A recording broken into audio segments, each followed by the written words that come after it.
So we are going to spend the next hour introducing a new grant opportunity from TEA that's called the Strong Foundations Math and Literacy Framework Development Grant. Per usual, this is a mouthful as released by TEA. We do not currently have any bad acronyms for this yet, but I assure you they are coming. Some quick intros, and Kristen may try and hop on during the middle of this. We can do a quick pause and an intro for that. But for those that don't know me, my name is Leslie Hesketh. I am the Director of Adoption Strategy here at TEA. My team sits within our Division of Instructional Materials and Implementation within our larger Instructional Strategy Department. So I see lots of familiar names and faces here. And for those that I haven't met, it's great to at least e-meet you here, but hope to learn more about you and your district in the future. Over the next hour, we're going to dig into a lot of material. Typically, these grant webinars aren't the most exciting ones, but they do have a lot of really important information. So there's going to be a lot of information thrown at you the next hour. Please try and stay tuned in as we're going through it. And like Leslie's putting in the chat, leverage the chat if you have questions. We can definitely pause and you can come off mute if that's easier to address your question that way as well. And then we'll try and leave some time at the end, but we do have a lot of content to get through, but we've got a couple different ways you can follow up with questions that we'll circle back to at the end as well. But over the next hour, we're going to go through an overview of what this grant is. We'll walk through the grant requirements and assurances. We are putting together lots of opportunities to learn more. So we'll touch on what some of those opportunities are and how to actually apply to this grant. And then share some resources and where to find more information on your own so that you can continue to dig into this a bit more. Like I've mentioned several times, this is a meeting format, not a webinar, so please mute yourself if you're not speaking. Please use the chat. I've got several members of my team here to help monitor, so if you have questions as we're going, please drop those in the chat and we can try and address them either live or at the end. And then for any questions we don't get to, if there are longer questions that you want to submit, we do have a question form. You can scan that QR code on your phone or have that up on your computer if you prefer to submit questions as we're going. We will be creating an FAQ out of a lot of the questions we'll be receiving. So please do submit those questions because everybody will benefit from them and we'll be able to provide responses that everybody can access afterwards.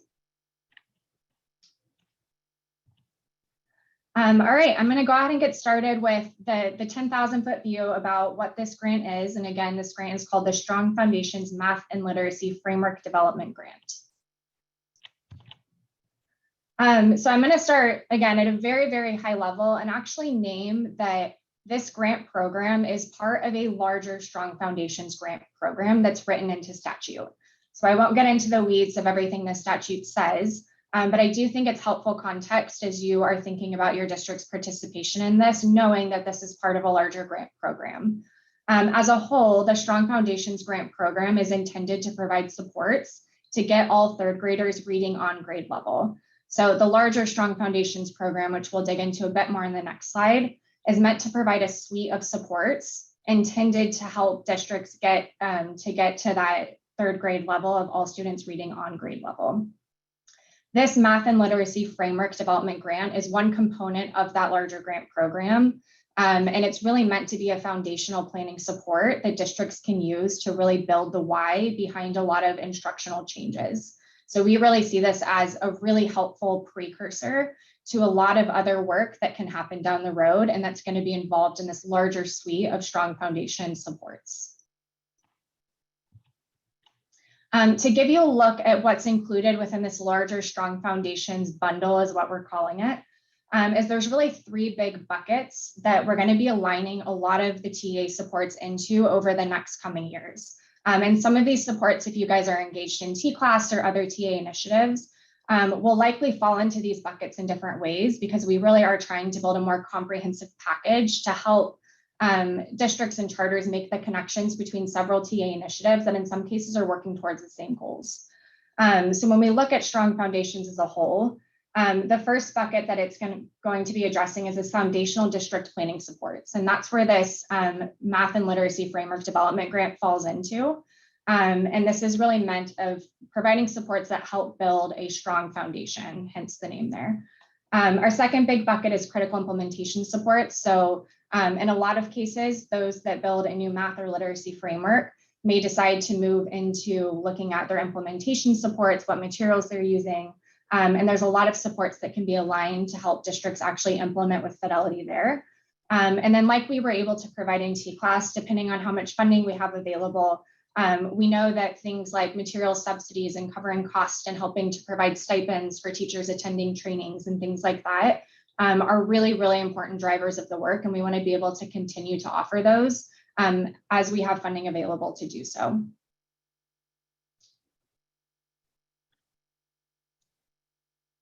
I'm going to hone in a little bit more on this grant specifically. So if you guys do have questions about the larger Strong Foundations grant program, just know that there's going to be a lot more information coming out about this over the next coming months. But I wanted to set the stage that this grant does fit into that larger puzzle, and happy to talk more one-on-one about that Strong Foundations grant program, but we're going to spend the rest of our time really focusing in on this one specific grant.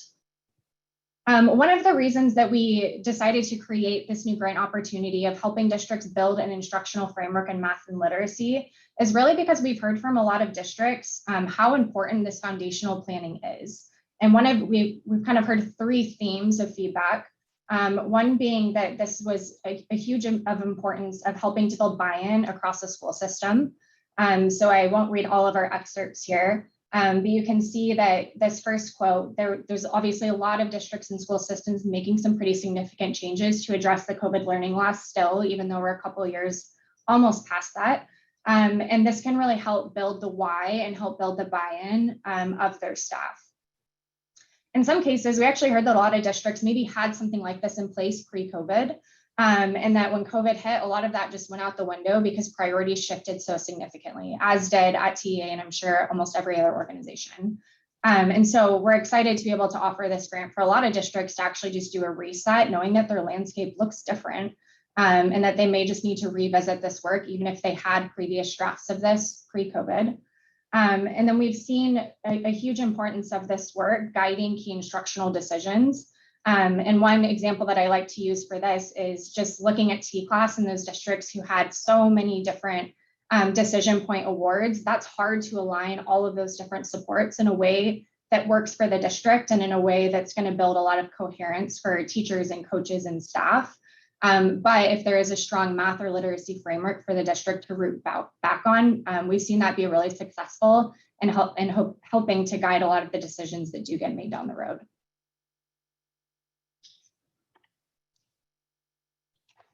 We've also seen that an instructional framework can help increase alignment in a lot of curriculum and instruction-based decisions. And the three big buckets we've seen big decisions come off of this after a new literacy or math framework is created is that it can really help evaluate the alignment of curriculum and instructional materials. So after the creation of a new math or literacy framework, there may be a need where a district needs to swap out their instructional materials to better meet that ideal state of that's outlined in the framework.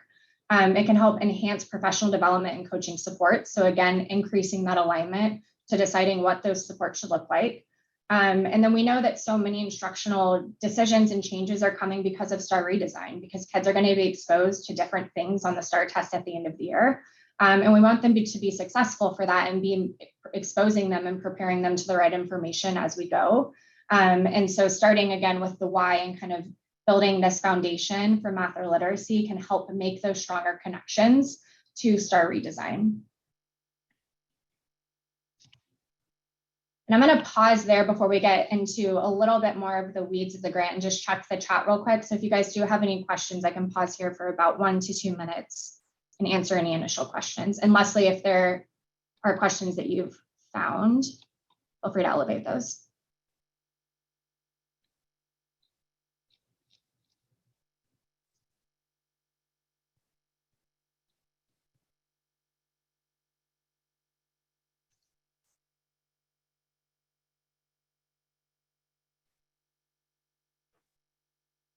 There aren't any questions at this point, so I think we can continue.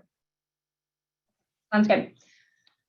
So looking a little bit more specifically about this grant opportunity, from the highest level, the goal of this grant is to help LEAs develop a content-specific, research-based instructional framework in math or literacy. We hope in the future that we can expand this to potentially other subject areas and other components, but for this first grant opportunity, it's going to be hyper-focused on math or literacy.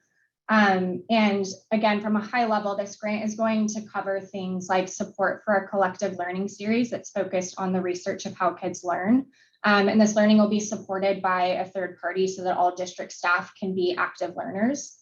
And through this process as well, and we'll get into more of the details on the later slide, but districts will be required to build a committee that's actually going through this collective learning process. So you'll have the opportunity to select who you want in the room from coaches and teachers and school leaders and district leaders to do that collective step back as a district. The grant will help provide change management and stakeholder engagement support, again, so the district can effectively build buy-in and support learning across the district. It'll help provide project management capacity. We know that that can be a burden of taking on these grants and getting from start to finish. It'll give you access to a suite of exemplars that you can turnkey to fit your local context. So we'll be providing a lot of templates and exemplars, but we also know that one of the really important parts of building a framework is that it is specific to the district or charter. So we want LEAs to really be able to turnkey that and customize it to fit their local context in a way that makes sense. We'll be building some communities of practice for leaders to engage in through the grant. This is another lesson learned that we found through a lot of our years of supports through T-Class and otherwise, that there is a huge, huge benefit to districts learning from each other. And so we want to set up those connections for grantees to be able to talk to each other, to work through challenges together and share successes as they go through this process. We will be giving a little bit of flexible funding as well to support things like travel, stipends, and other expenses that support the process. So we'll get more into the weeds of this as we go, but essentially we'll have a set amount that needs to go towards a third party, whether that's an ESC or an approved provider, to help provide a lot of these supports. And then the rest of that can be used flexibly to support the process. And then one of the really cool things about this and ties into that larger Strong Foundations grant program is that districts will receive priority for future TEA grants aligned to literacy and math supports, because we believe that this is such a key component to laying a strong foundation prior to getting to other supports like an adoption process or implementation or other things that are aligned with that.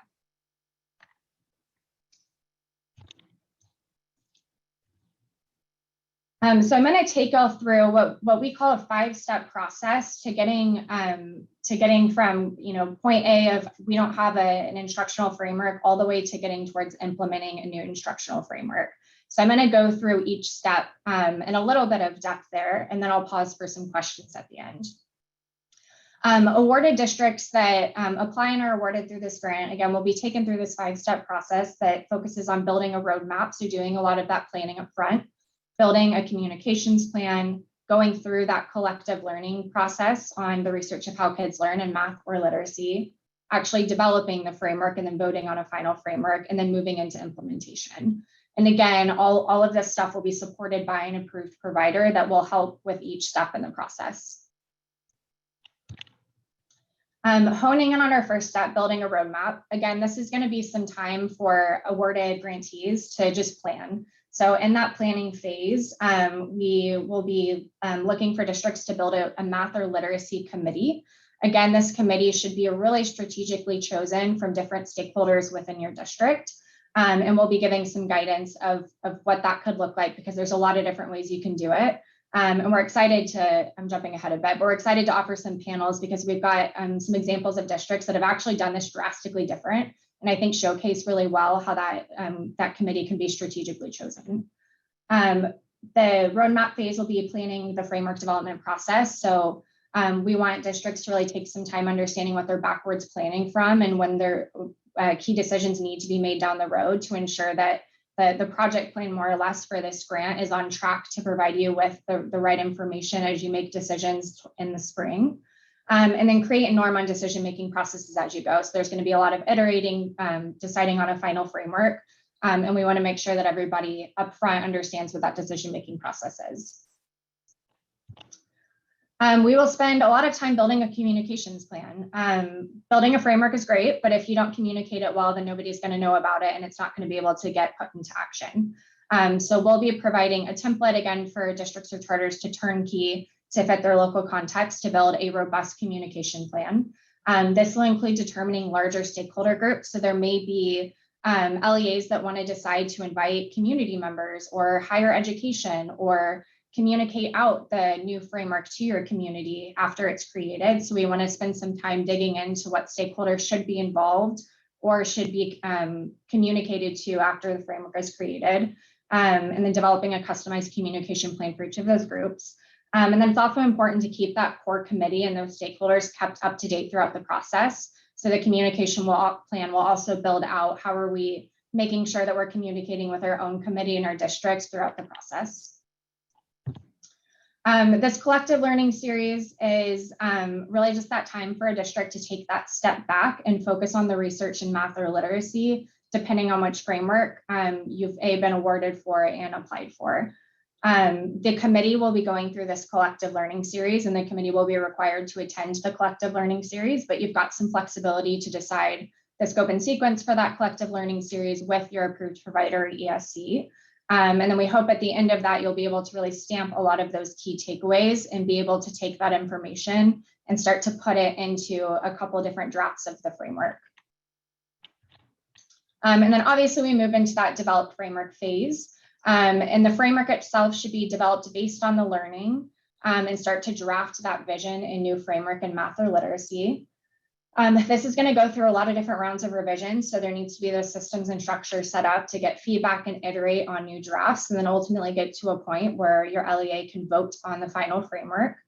And then from there, you move into implementing. So we will be providing a template for an implementation plan. And really the goal of that is to look at your new framework and assess what supports you need beyond that to be able to get to this new ideal state. So the implementation plan will be really focused on identifying those and prioritizing those supports that you need in the future. And when we get to timelines, we'll be kind of backwards planning from what we know to be some key decision-making times to ensure when you get to this implementation phase that you're actually at a good time in the year to be able to take action and apply or engage in additional supports. So I'm going to pause there for about a minute and see if there's any other questions, because that was a lot of me talking and a lot of information. I see a couple in here. Oh, go ahead. I was going to say, so there is a question from a district asking if they are able to purchase print materials if they're using Eureka and Amplify as part of their instructional materials in their framework. No, so the grant funds will not be used to purchase materials themselves. This will be strictly focusing in on the framework development process. I think it's a great thing to have, even if you're already implementing, because in a lot of cases, it was super speedy to get into materials implementation. And this work can take a long time. So it can take anywhere between a couple months all the way to 6 or 7 months in our larger districts. So I do think it's like an important thing that districts who are currently in implementation can still engage in this grant. But I think to answer your question, no, it can't be used for materials purchases. And then we have another question about if there will be a list of required resources that a district must adopt. For example, resources that are similar to the T-class grant. So the goal of this grant for specific to the framework, no. The end goal of this grant is that you walk away with a new math or literacy framework that you feel like can be implemented and adopted by the district and help make decisions moving forward. There may be additional grant opportunities after that that are related to specific products that you can look to adopt that may have other incentives. But for this grant, it's not tied to a specific set of materials that the district needs to adopt. And that may be, you may come out of this grant and say, we're actually good with our instructional materials and they're really high quality. And the right move is not to go into materials adoption. So, but it'll really help you make that call once you've got the new framework. Okay, I'm going to keep moving, but feel free to continue to put questions in the chat. So I spoke a little bit to the importance of timelines here, and we actually have 2 different timelines we're going to be offering this to districts this school year. So we've got our first timeline option, which is most immediate and the one that I'm going to be digging into the most during our hour here today. We have already released this grant application, so it went live last week. And this first timing option is really backwards planning from when we hope districts are able to engage in supports to meet their ideal state or this new framework in school year 23-24. So I know that's a mouthful, but what we're trying to do with the different timelines here is basically align when a district would need to make a lot of decisions to say, we have this new framework and we actually need to be doing all of these things to get to this ideal state. And we know a lot of those decisions get made in the spring. So we want to make sure for this first option that districts can have an almost final framework that they feel good about and communicate it out to the district so that they can engage in planning for those supports for the following school year. So if we backwards plan from that kind of ideal decision-making time, we're again releasing the application now, and we're actually going to have 2 close dates for this first timing option. We're going to close the application first on July 29th, and we won't actually formally close it. It'll stay open, but we'll go ahead and process and award applications that are submitted prior to July 29th. The actual grant activities, we want to give at least 4 to 6 months for districts to actually engage in those activities. And so districts that know they want to do this work, we want to go ahead and get them started as soon as they can in the fall. And so that's why we have this earlier application close date. We will also leave the application open, however, until the end of August. So if you feel like your district is interested, but just not quite there yet, and you need some more time to decide if this is something you want to do, that is perfectly fine. We will again process and award applications after August 26th, and those districts will be operating under the same timeline, but they're just going to get started a little bit later. So there's no pressure to apply to one versus the other. You can choose the timeline that works best for you. And then we'll also have a timing option too, which is looking more towards implementing supports aligned to the new math or literacy framework in school year 24-25. So this really gives districts a lot of flexibility if you need some robust planning time and having almost a full year of planning. The second timing option gives you that. So we will release another application this winter. We anticipate those grant activities would kick off more towards the end of spring, where it can give districts the flexibility to even do collective learning over the summer, and then have some of those additional planning supports in school year 23-24. Both options are totally open. We will be making sure that we have spots and funding allocated for both timing options. So there is truthfully no pressure in applying to an earlier timeline versus a later. What I would encourage you to assess when you're thinking about timelines to apply to is when you want to ideally start engaging in supports to get to this new ideal state. So if school year 23-24 feels too quick, consider that school year 24-25 implementation of sports. If this is something that your district has already started thinking about and you guys feel like you're in a good place to do this, then look at this earlier timing option.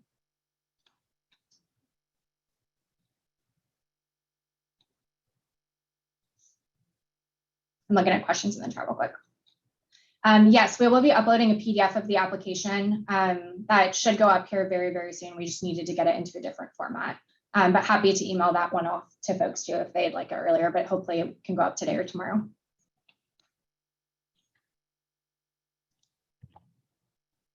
Okay, I'm going to pause here for another like 30 seconds. Any pressing questions at this time before we dig into some grant assurances?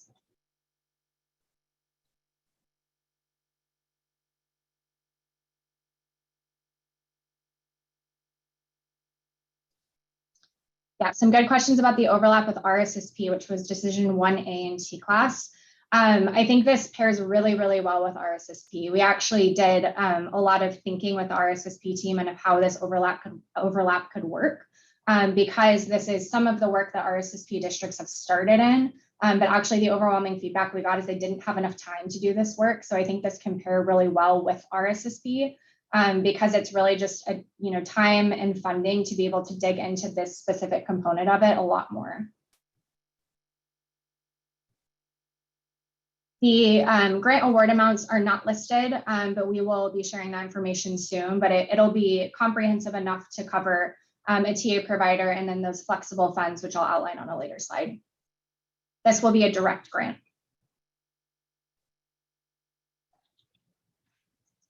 Okay, I'm going to keep moving, but continue to put questions in the chat. So the next section, we are going to really dig into the nitty-gritty grant assurances. I'm not going to sugarcoat it. This is a lot of information and it's somewhat dry. So encourage you to stay tuned in so that you're aware of the assurances before you apply. And we also do have these posted on our website, and I'll redirect y'all where that is in just a second. So we have all of our assurances related to this grant posted on our Strong Foundations Framework Grant website. And Leslie can put that website link in the chat if it's not already in there.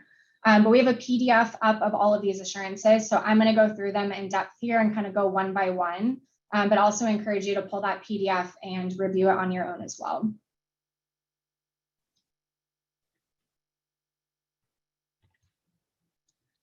So starting from the beginning here, we have a set of assurances that are intended for districts to, you'll have to agree to them in the application, but really intended for districts to think about prior to engaging in the framework development process. So we are going to ask LEAs to identify a point of contact. We need to know who to reach out to in your district if we have questions or updates to share. So on the actual application, there's going to be an opportunity for you to identify that point of contact. And we're just asking that point of contact as somebody who's responsive that we can email and know that we're going to get a response back. And that if that point of contact does leave the district or charter or school system, that you will notify us that person has left and then designate a new point of contact. So that one is fairly straightforward, but we want to make sure we know who to reach out to about this grant. And again, that will be within the actual application. You'll fill out that point of contact. We are also requiring districts or charters awarded in this grant to contract with a technical assistance provider or ESC. We will be producing a Strong Foundations approved provider list in early August, and this will list all of our approved providers. You will have to spend 70% of grant award funds on a contract with an approved provider, and then the remaining 30%, and I'll double tap on this in just a bit, can be spent flexibly to support the process. And I'll outline some of our allowable expenses for that flexible use of funds. And we'll be asking for the executed contract to be sent to TEA. And that just helps us make sure that, like, yes, you've got your partner that you guys are going to be working towards. And the scope of their work is what we're intending for this grant.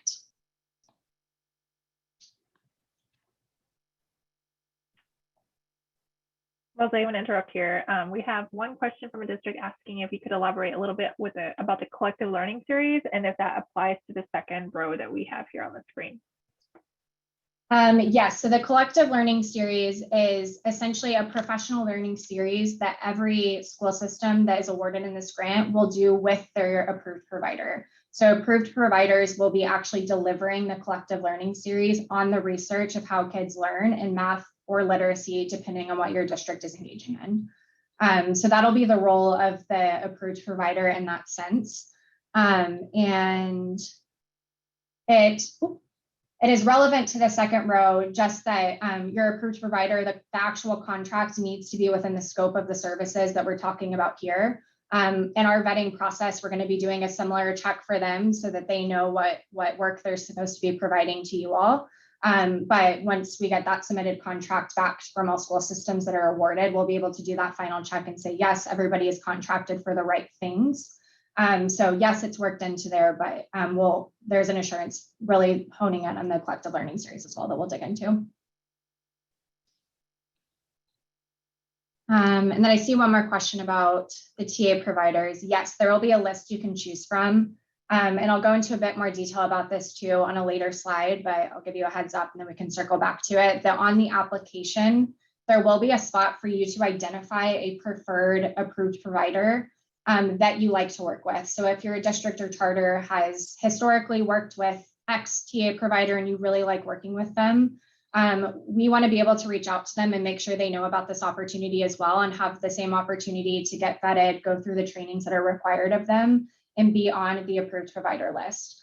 So that's in an effort for us to get ahead of any approved providers that aren't on our radar, but you will have the opportunity to let us know who that is if you do have a preferred one in your application.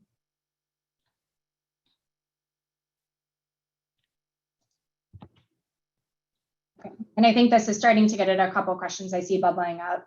But LEAs will be, again, awarded direct grant funds. You'll be receiving money to actually execute these contracts with an approved provider for the supports that are outlined here. So your approved provider is first and foremost going to help with this collective learning process. They'll help provide that change management and stakeholder engagement support. They'll help provide that project management capacity. And then they'll be the ones that can really provide a lot of capacity and support and customizing and turnkeying exemplars that we'll be putting out. So we're going to be putting our approved providers and ESCs through a series of trainings this summer. And they will be well-versed on the exemplars we'll be putting out, and they'll be in a position to really help districts from point A to point B throughout this grant. This was just the quick note I actually said on the last slide. If you will have the opportunity to pre-identify if there is somebody that you really like working with that's not on our radar, and we'll make sure we reach out to them. Unfortunately, we can't guarantee that that approved provider will meet all of the assurances, will complete the vetting process, and also complete all of the required trainings. But we do want to make sure we do our due diligence in reaching out to them and letting them know about the opportunity.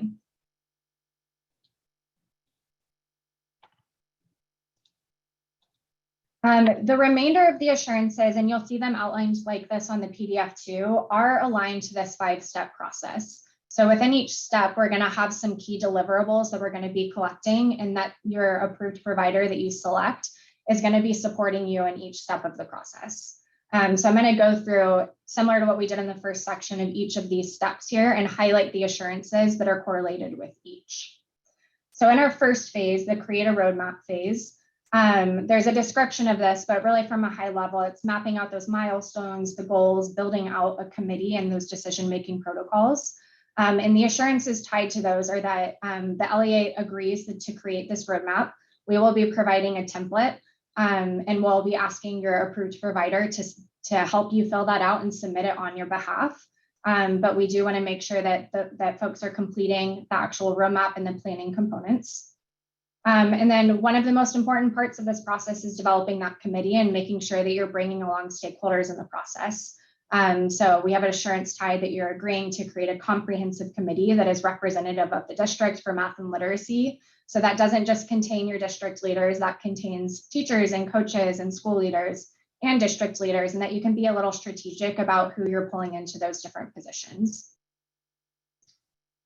And then these are a lot of planning components. So we'll be looking to collect these September through October. On the actual PDF of assurances, you will see a note that will have a waiver process in place if for whatever reason your school system needs to deviate pretty heavily from our recommended timeline. And we know that can happen because lots of people are doing different things and people are going to be in different stages of this. But we're going to be operating under a recommended timeline unless otherwise notified, and we'll work with you on a one-on-one basis for that. And I'm going to pause here because I see a good question in the chat. Can we do both math and reading simultaneously? The short answer is yes. You'll have the opportunity to apply to both math and literacy if you want to develop a framework for both. I will say we've heard a lot of feedback that if you haven't done this process before, that can be really tricky to do and to do it well.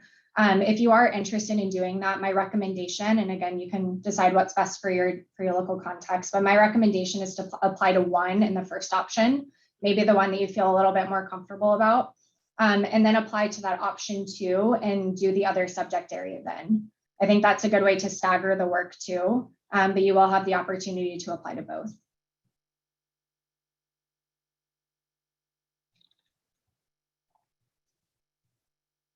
Okay, during our step 2, which is building out the communications plan, again, the description kind of matches what we talked about before. You'll be building out a robust communications plan that identifies larger stakeholder groups. And the assurance tied to this is that you create the communications plan and submit that to TEA. And you'll be working with your approved provider to build out that communications plan and ensure that it meets all the key criteria that we'll provide to all school systems and approved providers as part of this process.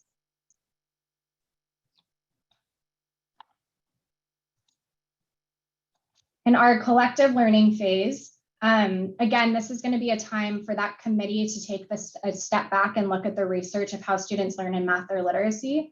So your approved provider will actually be helping you build that scope and sequence, and then actually executing and facilitating that collective learning series. The assurances tied to this are that you're working with your approved provider to plan and execute that collective learning series, and it aligns to the key criteria that TEA lays out.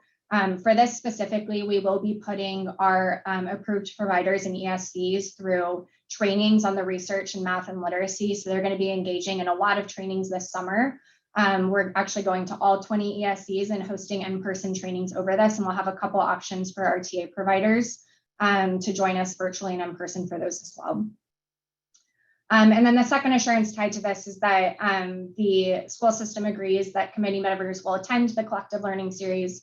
We know that things come up and teachers are out or people can attend it, but we really do want this to be a time for the entire committee to come together. So we want to be sure that we're, tracking that all committee members, or at least the majority, are attending that. And your TA provider can help with that tracking and submission.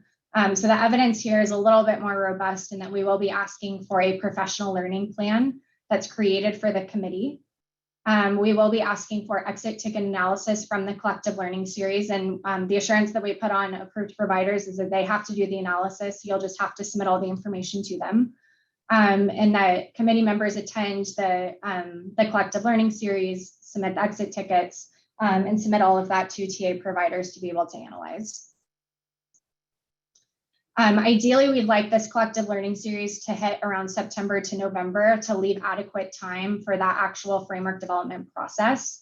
So that's another thing to consider as you're thinking about your fall and which timeline to apply to, is when you feel like your district can feasibly do this collective learning series with a committee.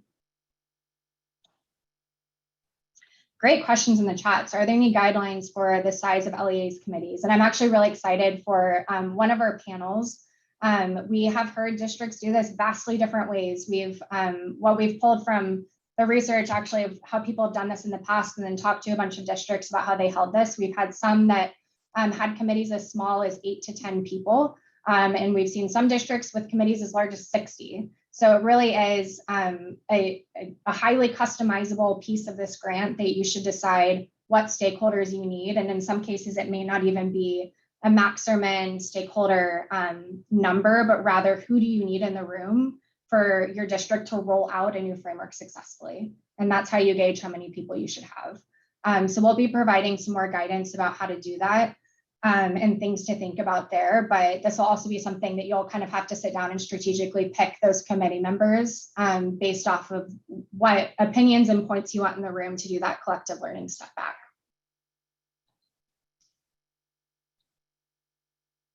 Will the collective learning series be attended virtually, in person? We hope in person. You'll have the flexibility to work with your approved provider to decide how that collective learning series rolls out. I personally think it's most effective in person, but that'll be something that you can customize with your approved provider.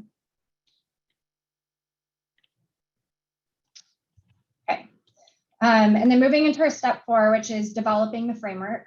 So again, this is that time where you actually stamp a lot of those key takeaways. You pull on what the research says, you pull on your local context and what your stakeholders say, and start to draft a almost finalized math or literacy framework. We can start to go through iterations there.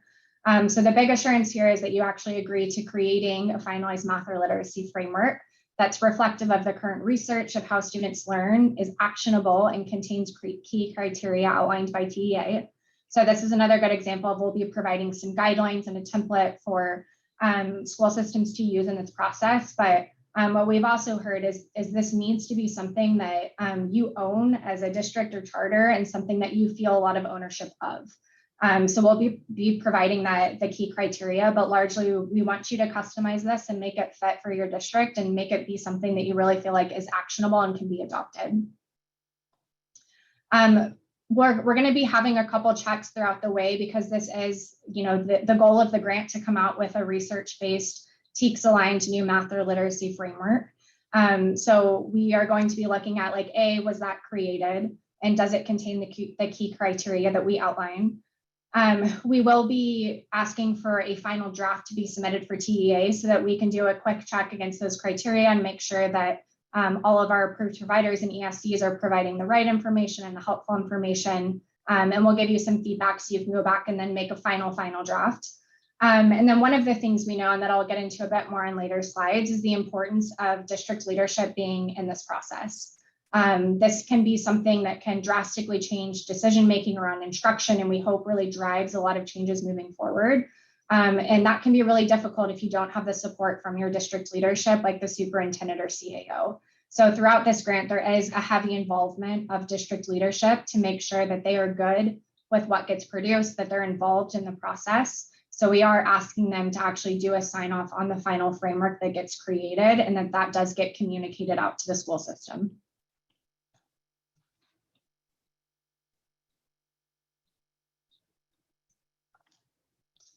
And then our step 5 is implementing the framework. So like I mentioned previously, you will be identifying priority areas that based off of your new framework, you want to engage in supports in the future.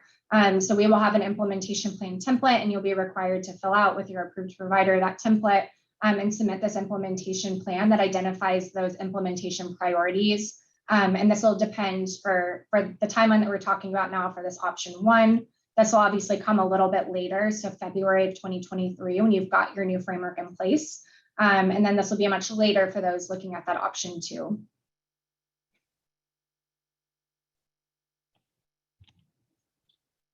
Let me do a quick time check here. I'm going to keep moving just so we get through everything. And then if we have time for questions at the end, I'll start to elevate those in the chat because I see a couple coming in.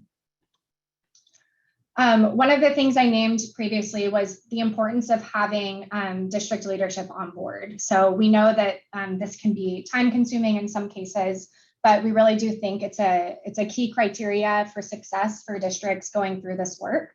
So we have a set of assurances that are really setting districts up for success in the creation and implementation of this instructional framework.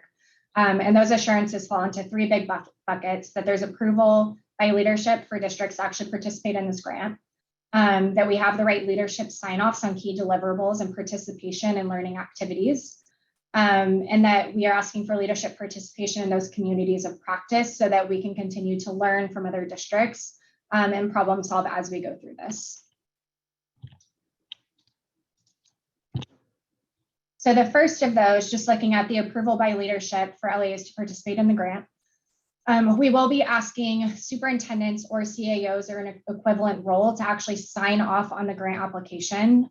So our grant application is in Qualtrics, and this is going to run similar if you applied to T-Class, where anybody within your district can go and apply for the grant itself, and you're going to have to identify the contact information for your superintendent or CAO. Once you do that and you complete the application and press submit, it's going to kick them an automated email. And they're going to get an email that says, please review, sign, and resubmit your application. They'll have the opportunity to click back through the completed application, say, this is good, sign it, and then resubmit it. And at that point, we will consider your application submitted and complete. As a heads up, please give your superintendent or CAO a heads up that this is coming. It came to we have Outlook here at TA, and it came to my other email instead of my focus email if you're an Outlook district.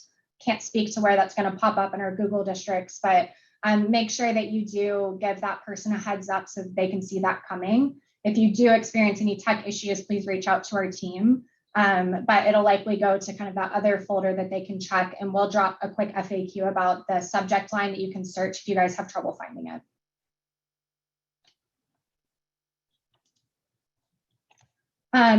We will also have leadership sign off on some key deliverables. So I already mentioned one of these before, that we do want them to actually sign off on the final framework, but we also want their participation in the collective learning series. We do know that that's a really, really important component for them to also hear the same research in math or literacy, and so that they can actually take a look at that final framework and make sure it's aligned to that.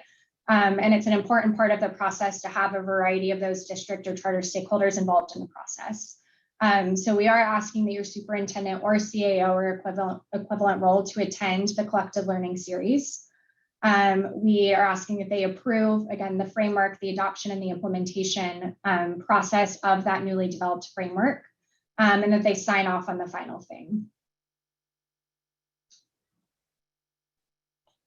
In terms of evidence, some of this is pretty straightforward. We'll be looking for the grant application that's actually signed by the superintendent or CAO. When you submit final deliverables, we will ask for their sign off then. So we'll be checking that they have had eyes on it prior to submission for both the framework and the professional learning plan.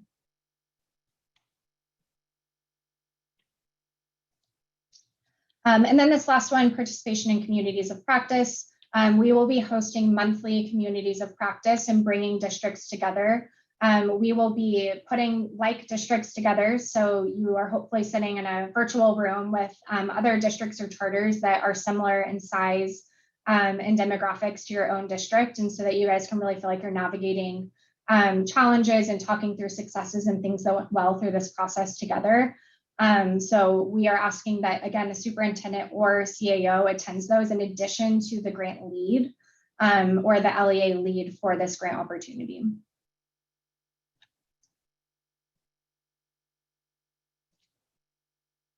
And then lastly, and I apologize for all the talking here, I told you all this was going to be cut and dry when we got to assurances, but we will have a set of assurances that just help us improve the program. And we also want to make sure that you all are getting the feedback you need if you want to engage in a cycle 2 of this grant or start this work on your own outside of TA supports, that you feel like you have the right information to be able to do that.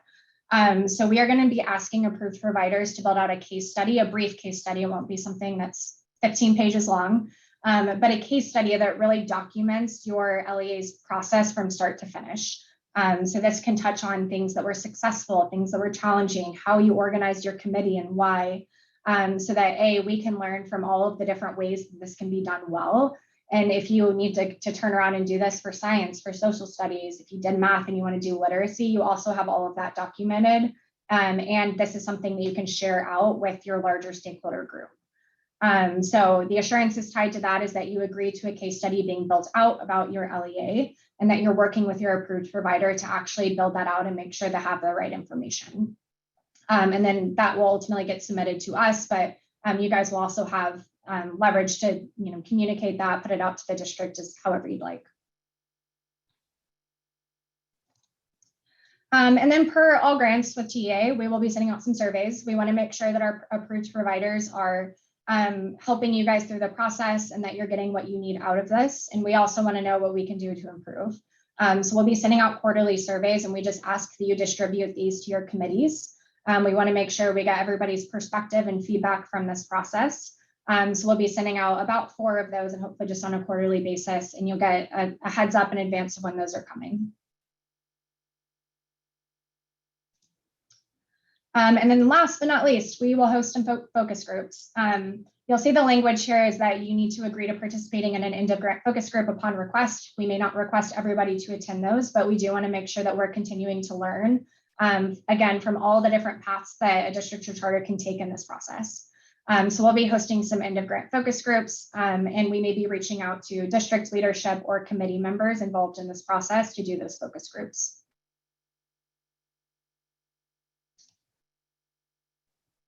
All right, last section here is over the grant application and awarding process. And this may answer a couple of questions I see in the chat here, but hopefully we'll have 1 to 2 minutes at the end to address some questions we see coming up. If you're interested in this grant opportunity, we have a really easy application process. We do have a notice of intent form that just helps us get an idea of who's going to be applying so we can make sure that we keep you updated throughout the process. And it is a very, very short form. It takes about 30 seconds to complete. It's very short. So this is on our Strong Foundations Framework Grant website, but fill out that notice of intent form.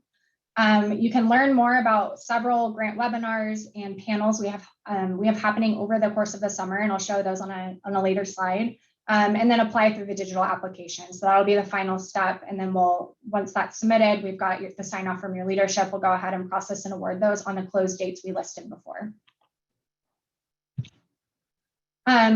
Like I mentioned, we've got lots of things happening this summer to just help you learn more about this. The application itself is a pretty light lift. It's somewhat like T-Class in that sense, where it's going to be a pretty light application.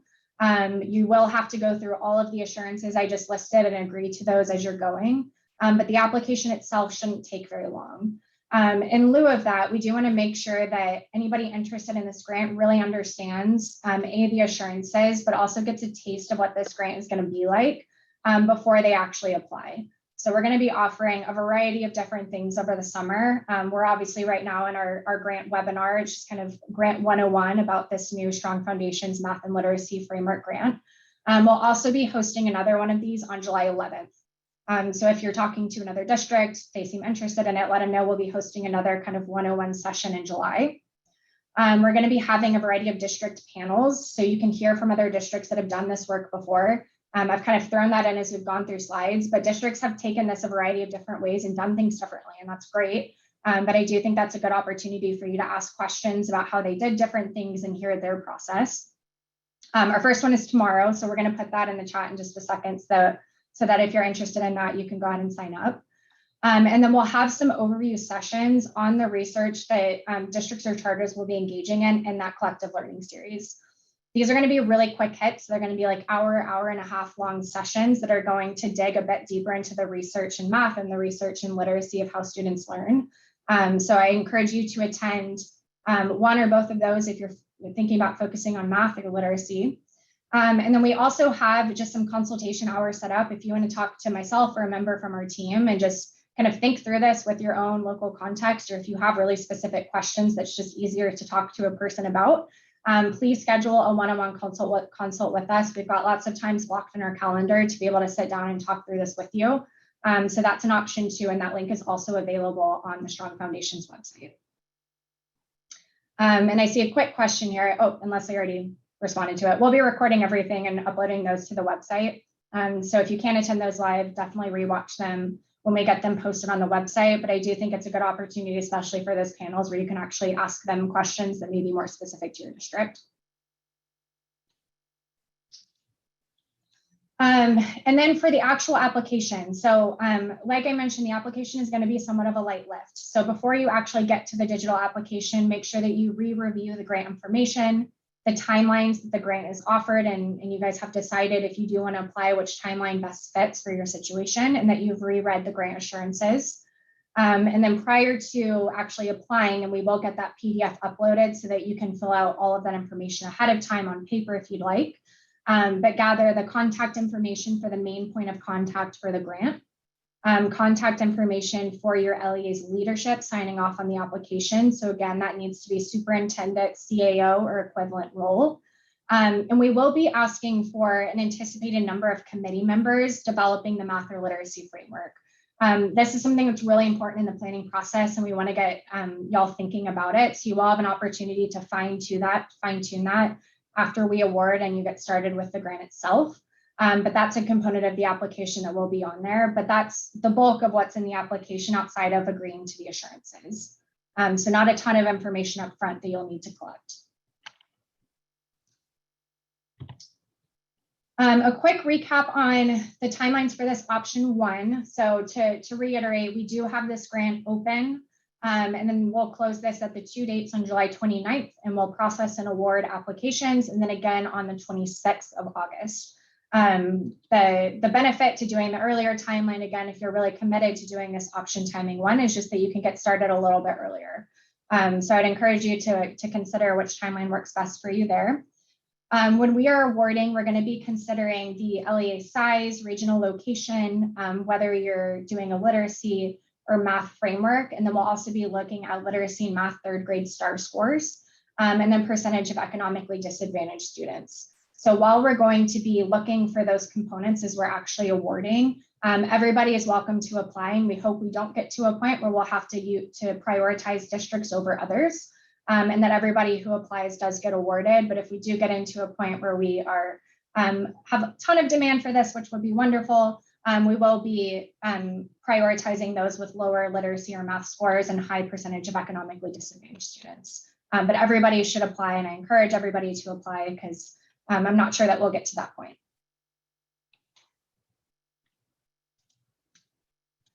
A quick double tap on funds. I see a couple of questions in the chat bubbling up around the overall award amount. That's going to vary a little bit based off of these criteria. And we're going to get some of that in from your actual application. But once you have that direct grant award, 70% of those funds will need to go to a contract with an approved provider. The remaining 30% can be used flexibly, and this is an example of a couple of ways we think it could be used. Stipends for staff attending meetings or collective learning, food expenses during meetings, the collective learning, or travel associated with grant activities, travel expenses. So again, one of the things that we've seen be really helpful in the process of doing this is actually getting out and visiting a district who has done this before. and seeing how this worked in action and actually interacting with them in person. So travel expenses are allowable in this grant. And then any supplies associated with grant activities. So for the collective learning series, you need paper, you need to print out stuff. All of that can be used with these 30% remaining flexible funds.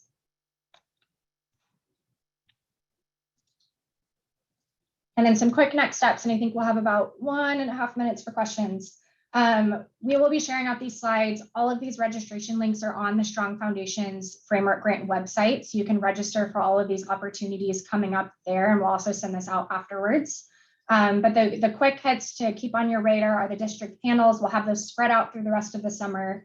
The research overview series, again, we'll have those spread out over the summer starting this week. We've got these one-on-one consultations if you'd like to sit down with myself or a member of the team, and then apply to the grant. So we're going to close those on at the end of July and again at the end of August for this first option. If you do have any other questions, feel free to contact us. We have an email set up for this, so strongfoundations@ta.texas.gov. I re-put in our question form, so if you do have any lingering questions, please get them submitted there. We'll be putting together a more comprehensive FAQ as we get lots of questions in from you all, and we'll continue to update that and publish it on our Strong Foundations website. I want to pause because I think we're almost exactly at 1.5 minutes and see if there are some common questions bubbling up that we can address here, and if not, we will follow up in an FAQ. Let me look back at the chat here.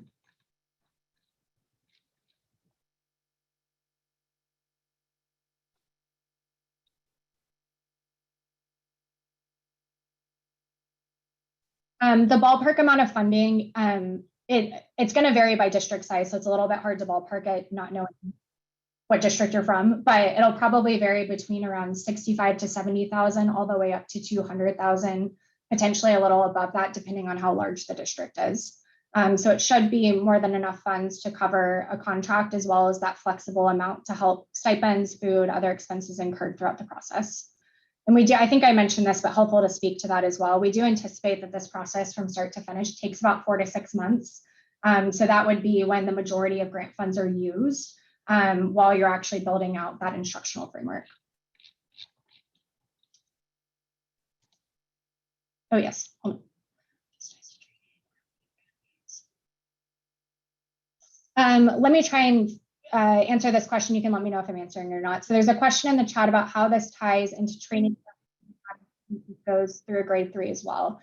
I want to reiterate that the framework grant is not K-5 specific. This is meant to be K-12, and this is a time for your district to identify what strong math practices looks like in your district across all grade levels. So while the research in some cases is heavily pulling on what a lot of teachers and staff have seen in reading academies, there may be some new information on there, and that would just be your committee doing the step back. So you may have some teachers who have heard some of the research through doing reading academies already, but you may not have had all your school leaders, the district personnel you're putting in your committee go through that same training as well. So I do think it'll be new information for the whole group and a time for you to like reset and renorm on that research before you dig into actually creating the framework.